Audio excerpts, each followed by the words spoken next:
another welcome to all of you, and a welcome to those watching on YouTube. And wanted to share a little bit about another little piece of my journey here. So every year since 2016, I have selected a word to use as a lens through which I live my life. The book that this idea came from is called My One Word. The idea behind it is selecting simply one word for the year instead of a list of New Year's resolutions. Because as you may know, New Year's resolutions, despite our good intentions, rarely make it past the first few days or weeks of the year, if you're anything like me anyway. In practicing My One Word, you select a word you feel drawn to, a characteristic that you aspire to live into. The book gives you detailed selection process using the Bible as a foundation, but you can use any text that you find sacred. It's important to keep your one word in front of you throughout the entire year. Pray about it, talk about it, engage with it. Every year I print out my word and I put it up around my home, I put it on my steering wheel, I put it in my office. Use it as wallpaper on my phone, so it's always in front of me. And my word for this year is acceptance.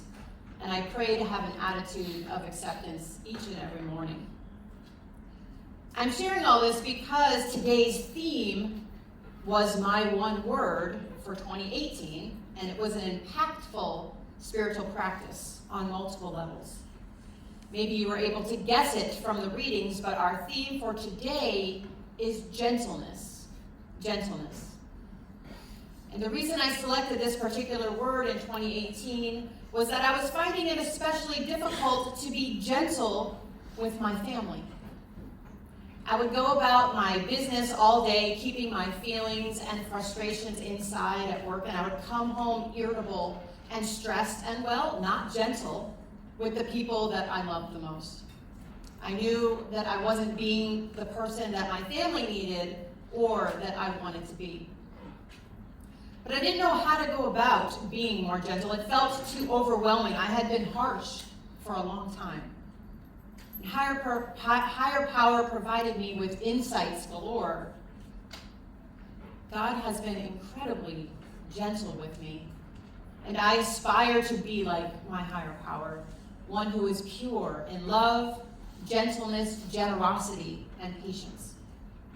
We can all aspire to be more like the power greater than ourselves that represents gentleness beyond our understanding. The definition of gentle is showing a mild, kind, or tender temperament or character, not harsh or severe. That year, when my focus was on gentleness, I made some discoveries, as you might imagine. And I was frustrated mostly because I could not control a person or a situation. And frustration caused me to not be gentle. So, tangentially, acceptance was an issue as well, but one word per year, that's plenty of work to do. So another discovery I made in my gentle year was that being late really stressed me out. And if I was dependent on my family members to be on time, I became harsh and demanding. Again, it is not related to being able to control another person. The most life-changing discovery that surfaced during this year was that I made a habit of rushing to do the things, rushing to get places, rushing home, rushing through the task I was doing in order to get to the next task. I was not living in the moment. This is how I lived my life. I had hurry sickness. Several years before this, I had taken a Sabbath day, a day of rest, and decided that I wasn't going to rush for an entire day. I had nowhere to be all day. My family was otherwise occupied. The day was mine to enjoy and go slow, just to be. Have you ever had a day like that? I highly recommend it. That day, I woke up with a thought to slow down. No need to rush. I intentionally walked slower on my way from the bed to the shower. And I got in the shower and I found myself rushing through the process of washing my hair. Why? Why? Habit. Habit. So I slowed down the process. I didn't need to hurry. I wasn't late for anything. This continued through the process of me getting ready to leave the house.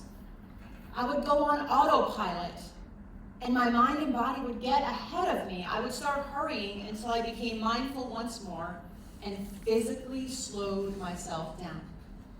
I went for a drive. In default mode, I'm the kind of driver who gets in the car, drives as fast as possible to my next destination, and runs into the next thing. And all of that rushing and pedal to the metal can cause a hurry hangover.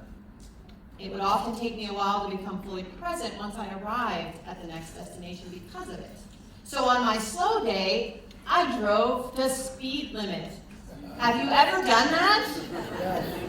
Wow, it's brutal. I had to compromise at 5 miles over. That's the best I could do. I think that this made the most impact on me. I didn't have that tunnel vision of hurry up and get to the next place. I could look around a bit. I wasn't worked up about being late. I was fully present on the way there and fully present once I arrived. It was like magic. Now, granted, having a day with nothing scheduled has a different feel than one chock full of appointments and unforeseen circumstances. But practicing on slow days gives us more tools for the days that aren't slow. Okay, so it's about practicing that. So this had a humongous correlation to gentleness for me. I realized that when I was stressed about being late, real or perceived, I was not gentle with my family, whether they were coming with me or not. So my solution was to budget more time for travel. However long it was going to take me to get somewhere, I added 10 minutes to it, to leave the house 10 minutes earlier than I needed to. Then it didn't matter if my daughter had to go back in and grab her lunch. It didn't matter how many red lights I hit. It didn't matter that there was a fender bender slowing down traffic.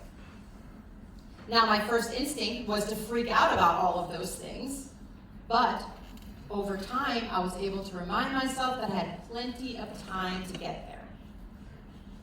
Of course, I don't do it perfectly, but there has been vast improvement. It's a journey that I continue to walk on. All of this awareness allowed me to practice a greater level of gentleness and has generally made my life and my family's life much more pleasant. Now let's broaden a bit. Most major religions have a strong thread of gentleness woven into their practice and understanding about how the world works. For example, the Hindu idea of gentleness is rooted in its foundation of nonviolence. Gentleness is strength without aggression, suggesting that true strength lies not in brute force, but in calmness, patience, kindness. This teaching is reflected in numerous Hindu scriptures and has timeless importance in guiding how individuals should act toward others and navigate life's challenges. So let's expand further. The first idea in the Hindu line of thought is that aggression often stems from fear or insecurity, whereas gentleness is a sign of confidence, maturity, and emotional strength. So fear is one of those emotions we do not like to feel. So we seek to avoid it, numb it, or stuff it down. In the past, we probably have done this by turning to drink or drug or behavior of choice. And when we don't feel our feelings, they come out sideways, meaning not how we intend or at inappropriate times, like fear coming out as aggression or rage, perhaps taken out on people who have nothing to do with the source of the problem within us. I once heard it phrased that you are bleeding all over people who did not cut you. That really stuck with me.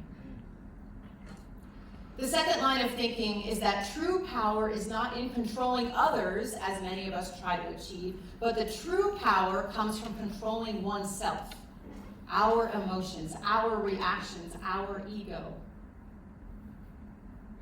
In today's world, which is characterized by conflict, competition, and aggression, the principles of gentleness as strength gets more relevant each day. Looking at some of the readings from this morning, I love our passage that said, "My lesson will drip like rain, my word will flow like dew, like storm winds on vegetation, like gentle showers on the grass." We can kind of picture that scene. Moses' words in the shape of raindrops dripping on the heads of those he was speaking to. His words like a soft misting rain on the grass, slowly absorbed into the people's hearts. This imagery can help prompt us to think about being gentle today as we open our doors and see moisture on grass. Perhaps a prayer could be, "Higher power, allow my words to all I encounter today to be like mist falling on the morning grass." Another reading has the Apostle Paul telling us to always be humble and gentle. Be patient with each other, making allowances for each other's faults because of your love.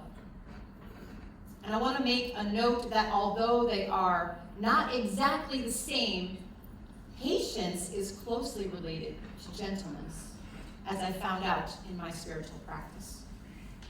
In order to be gentle with someone or ourselves, patience is a prerequisite to a gentle interaction. Let's parse this out a bit. When I think of being gentle with someone, I'm not thinking about someone who is like-minded or easy to be around. I am thinking about a person or people with whom I tend to disagree, people who rub me the wrong way, someone I might find off-putting, someone who tests the limits of my patience for whatever reason. Think of that kind of person in your life. I know you have one. Maybe it's a coworker, a neighbor, a member of your family. If you are acting in a gentle way with this person, what are some characteristics of that conversation? What might it sound like? I find that non-judgment needs to lead. Because if I am already internally rolling my eyes at a person before they even start talking, most likely gentleness is not what's going to happen. I find that curiosity helps to combat judgmentalism. Questions like, I wonder why they are responding this way. I wonder what has happened to them in their life to cause a reaction like this. I wonder if anyone has listened to them today. Listening is important. So often we listen to respond, not to understand. What is this person really saying? I wonder why this is important to them. We can listen, acknowledge what was said, and be silent. Sometimes no response is a gentle response, depending on the situation. And something I've learned, and maybe this might help you as well, we don't have to give our opinion in every conversation. And we certainly don't have to attend every argument to which we are invited. Silence can be golden and gentle. Truly listening to someone can help us practice patience, which goes hand in hand with gentleness. When we are focused on someone else instead of ourselves, it allows us to be closer to our highest self and our higher power. In slowing down to listen, we get to practice patience and self-control in not interrupting or making assumptions. Something else to lift out of this reading is to always be humble and gentle. This pairing is not an accident. We can't be truly gentle in spirit unless we practice humility. And if we're not teachable, we're not going to listen to anyone, nor practice non-judgment. Gentleness applies to self also. I was in a meeting yesterday and someone was really berating themselves for their slip-up And another fellow said, we have a lot of tools in recovery, but a bat isn't one of them. Stop beating yourself up. Be gentle with yourself. We're only human. We're going to make mistakes. We're going to move 2 steps forward, 3 steps back. This is the process of life and of recovery and healing. None of it is linear. In my experience, the only thing that is linear is taught in math class. So we'll go from math to literature. The poem that was read by Amy uses the imagery of a feather to depict gentleness. It's a symbol of how the lightest touch can have a profound impact. This is a peacock feather that Reverend Tina was kind enough to let me borrow for this morning. If we think about a feather touching our skin, it is so light that it can tickle us. A feather caresses us in such a gentle way, yet makes an enormous impact, even though it is the softest touch imaginable. So this week, if you struggle with gentleness toward others, yourself, or both, picture this feather as a reminder of the spirit of gentleness. Better yet, if you have a feather tucked away at home, or find a feather, put it in a prominent place as a touchstone of gentleness. Now, I want you to picture an instance where someone has treated you gently. Think of a time when someone has treated you gently.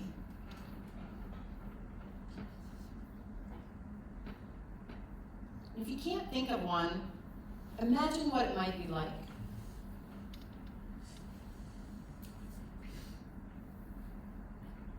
Keeping that in mind, let's take a few moments of silent reflection to think about this. How did you feel in that moment?